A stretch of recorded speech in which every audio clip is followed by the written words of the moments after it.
Onic lean towards the comfort to bring game 2 under the belt and bring it to a 1-1. It's B-Nice and Leo to bring you this one. Leo, what are we feeling? Is this the adjustment that Onic will be in Xena? Because let's be honest, man, they started off on the wrong foot in game 1, and it quickly snowballed out of control. That was a wake-up call, and I think Onic should have been jolted up into form, and their draft speaks to that. Yep. I like how this draft is adjusted to be able to fight back. Again, I'm looking at a Valentina. Usually when it's picked that early, I'm a little iffy, but it can steal, and I'm offended. It can steal a Raging Sandstorm. It can steal a Black Dragon form.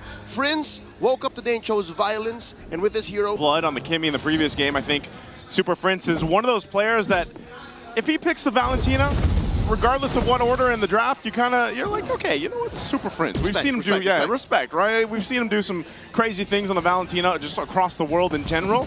And he's got his pickings in terms of what ultimates he wants to go ahead and take from Tlph. And he's been pretty on point with deciding on the right ultimates for the right situations. Now looking into this too, you've got to be able to go ahead and point out the fact that this is a matchup where Oheb on the Ruby, that fighter gold lane, man, it's been popping up time and time again now.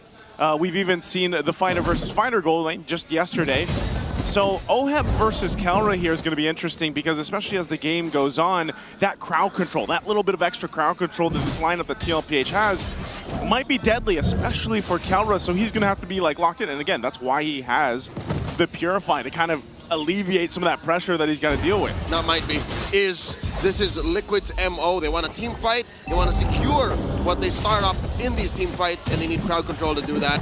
Oheb, by picking a fighter gold lane, help do just that. Black Dragon form here by 40. Where's he going? Straight to the turtle pit, helping Carl Tlph secure, and Onic looking to punish post-turtle. Oh, they want to go. Bravest fighter coming through in a stolen Black Dragon. Oh, and they're going to go. They take out Carl Tlph, and SOD comes through too. They want this purple buff to capitalize more of the punishment. They're going to find it out anyway for this one. Oh, the Sigma gets kicked out. King Kong can't commit. Grab the purple. He takes out 40. Sanji very low. Gets pushed back as JP holds the fort and keeps that purple in the brush for Carl to collect. Onic, great recovery despite missing out on the turtle, up by 500 gold. Great response there, and again, that was Super Prince that took that Black Dragon form from Sanford, and he was like, you know what, we'll go ahead and use this, because Sanford used his just to kind of get out of there and then help secure the turtle, but it was Super Prince that made that happen where they get the 2 kills under their belt, so really they get this minor lead in their favor. King Kong gets a kill.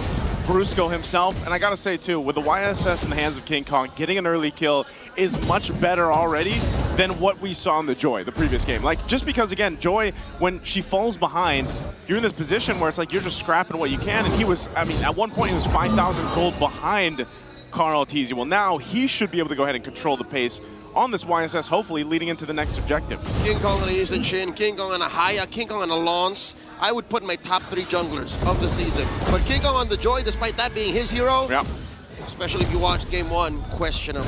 Better shape for the Super Fam right now, going into the second turtle, 30 seconds in, same spot. Same spot right now too, and you know, this has been a hero of discussion as well. Sanji with the Lunox, man. I know even our panel, a couple times throughout our series last night, we're like, what, why? Like, they didn't know how they felt about the Lunox. Ruby, especially in the regular season. There was a time where that was all the hotness, but now it makes sense. Sanji's undefeated with his Lunox. Yeah, and he's one of the few players that has that kind of stat point on that hero.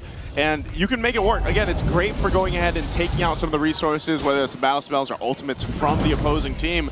But then you can't deny the amount of burst potential that Lunox can provide as well. So the second turtle is up. You still got both gold laners on that side of the map. So Onic will hold this one here. King Kong holding on. He's just going to continue to farm up. I'm not sure if it's Tlph that's going to go ahead and be the ones to try to get Onic to respond to this. Both teams have equal chance to get it. Full contest. Sanford going around, looking for target the back line. Carl Tlph with a retribution. JP very low, gets the hell out of down. Just stolen Black Dragon form by Super Prince, zoning them out. The flicker from Kirk. No one falls. Close calls, though, on both sides as Liquid takes their second turtle. Okay, a whole lot of nothing in that fight. It looked like it would break out into a fight, and then I guess just Onic didn't have the positioning that they were looking for. Oh, went with a steal. Yeah, a little bit of steal there. But, you know, still, you got to look at this gold lane and how this is going to transfer over here. It is Kelra that has that bit of a lead because of the fact that Oheb has been traveling up. Oh, hold on, Kelra. Sanji got eyes on Kelra. Nowhere for the gold standard to go, but down. Hey, goodbye gold, you know, goodbye gold lead that I was mentioning. You know, I was going to say Oheb has had to go ahead and rotate towards those objectives. Well, then you just call in Sanji. You burst down Kelra. All he has is that Purify. He can't escape those two heroes. So now some pressure there too. Is actually going to get the tier 1 down to the bot. Super Prince taking some damage from Tlph with that Thorn Rose.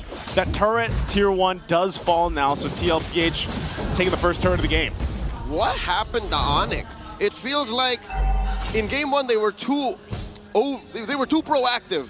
And now with a hero like Valentina and the way that they're rotating, they can't help but be too reactive, and that keeps them both on their left toes. It's like a world championship dancer not knowing how to cipher. 2 left toes?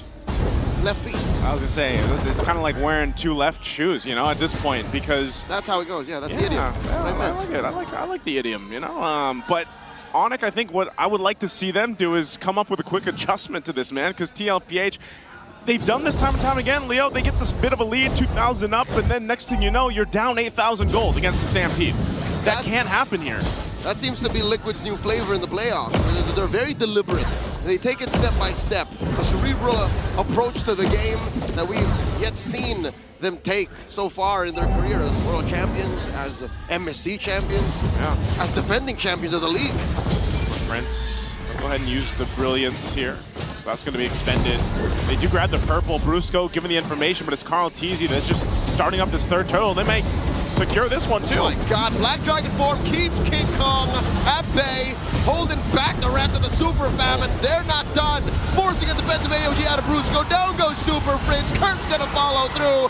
2 free kills for the Cavalry as they take 3 for 3. Oh, and again, they're gonna go for this tier 1 mid. They want to continue to get the space advantage on the map. They're gonna dive. Oh my God, the GOAT wants to take down the beast. Tlph, a little too hot underneath that tier 3. Close call, get the hell out of Dodge. I think Tlph just likes doing that, man. He likes to go ahead and put him to the limits here. Sanji? Uh-oh, SOD used defensively.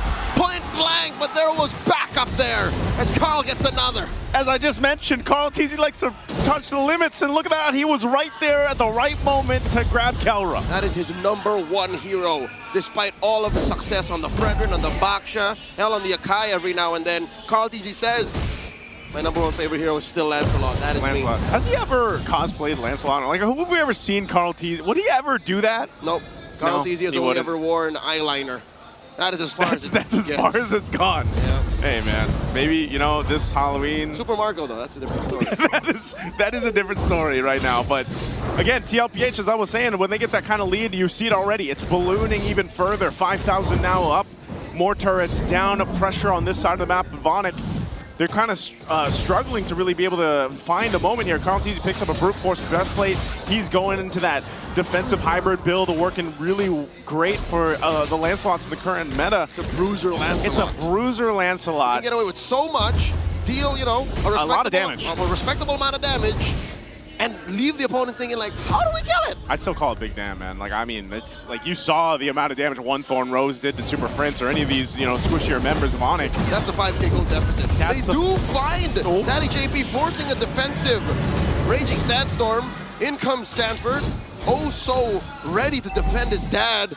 Not his real dad, but you know, his dad. In-game dad. But that's a push down bottom. That was all for that tier 2. It was all for that, and they knew that this Lord was all going to go for Sanford. He's a half dragon getting caught by 3 members of the Super Fam. Jumps into him, knocks him up, hits the Petrify, and in comes the backup. Down goes King Kong, down goes Brusco, and it's all according to plan as Liquid decimate the Super Fam. Prince caught up behind enemy lines. Sanji gets him. 3 for none, going for the Lord. The Super Fam gets run over by the Stampede. And with a dragon or not, Sanford made that happen. Again, confident enough to just say, hey guys, we got this. Oheb got there in time. With this Ruby, the crowd control's insane, and then they just capitalize off of it. Joseph, that's the 6K gold lead you're looking at. The 3 members that Sanford was tangoing with did not have enough damage output to stop him on those warrior boots with the Oracle. I don't know if that blade armor was built already when he engaged, but it was just too much. Like, he survived. He survived. It was enough with the shot. The Shaw Essence, man, the Petrify, everything. Like, he didn't need the Dragon form, like I was saying. It's just, they're overloading right now. This is just a perfect display of what we're always talking about with the Liquid Stampede.